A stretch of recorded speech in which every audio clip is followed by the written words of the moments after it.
Israel और Hamas के बीच कई महीनों से जंग जारी है। न तो इजराइल इस जंग से पीछे हटना चाहता है और न ही यूक्रेन घुटने टेकना चाहता है। इस बीच दोनों पक्षों के बीच शांति को लेकर एक नई योजना पेश की गई है। अमेरिकी राष्ट्रपति जो बाइडेन का कहना है कि इजराइल ने हमास के समक्ष नई शांति योजना पेश की है। इसके तहत इजरायली बंधकों की रिहाई और गाजा के रिहायशी इलाकों का पुनर्निर्माण शामिल है। बाइडेन ने व्हाइट हाउस में कहा कि हर कोई जो शांति चाहता है उन्हें अपनी आवाज उठानी चाहिए। अब समय आ गया है कि इस जंग को खत्म कर दिया जाए।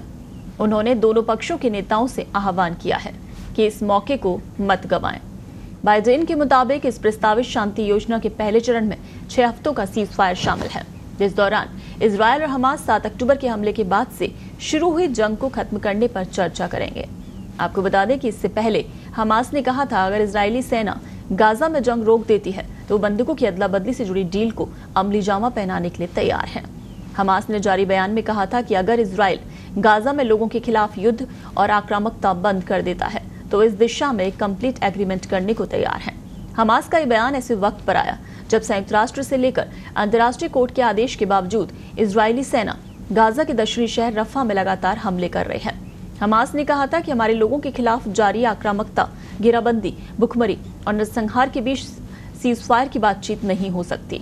अगर इजराइल गाजा में जंग रोक देता है तो वो एक समझौता करने के लिए तैयार है जिसमें हॉस्टेज एक्सचेंज डील भी शामिल है। इससे पहले अंतर्राष्ट्रीय कोर्ट ने इजराइल से रफा शहर में हमले रोकने को कहा था, लेकिन इसके बावजूद पहली बार इजरायली सेना के टैंक रफा में घुस गए थे। 7 अक्टूबर को हमास से जंग शुरू होने के 7 महीने बाद इजरायली सेना ने 6 मई को रफा में ऑपरेशन शुरू किया था। 27 मई को इजराइल ने रफा के एक राहत कैंप पर बमबारी की। इस हमले में हमास ने 45 नागरिकों के मारे जाने का दावा किया। इस हमले की जब दुनिया भर में आलोचना हुई तो बेंजामिन नेतन्याहू ने इसे त्रासद दुर्घटना माना। हालांकि इस हमले के तुरंत बाद आईडीएफ ने दावा किया था कि उन्होंने हमास के ठिकाने को निशाना बनाया था। इस हमले में आईडीएफ ने हमास के 2 टॉप कमांडर यासिन राबिया और खालिद नज्जर को मार गिराने का दावा किया था। पिछले साल 7 अक्टूबर को हमास ने इजराइल पर 5000 रॉकेट दागे थे। इसके साथ ही हमास के लड़ाके दक्षिणी इजराइल में घुस आए थे और लगभग 250 लोगों को बंधक बना लिया था। हमास के इस हमले में करीब 1200 लोग मारे गए थे। इसके बाद इजराइल ने हमास के खिलाफ जंग शुरू कर दी थी। कुछ महीनों पहले इजराइल और हमास के बीच हुई सीज फायर डील में कई बंधकों को छोड़ दिया गया था, लेकिन अब भी दर्जनों बंधक हमास के कब्जे में हैं। इजरायली पीएम नेतन्याहू का साफ कहना है कि जब तक हमास का खात्मा नहीं होता तब तक जंग जारी रहेगी।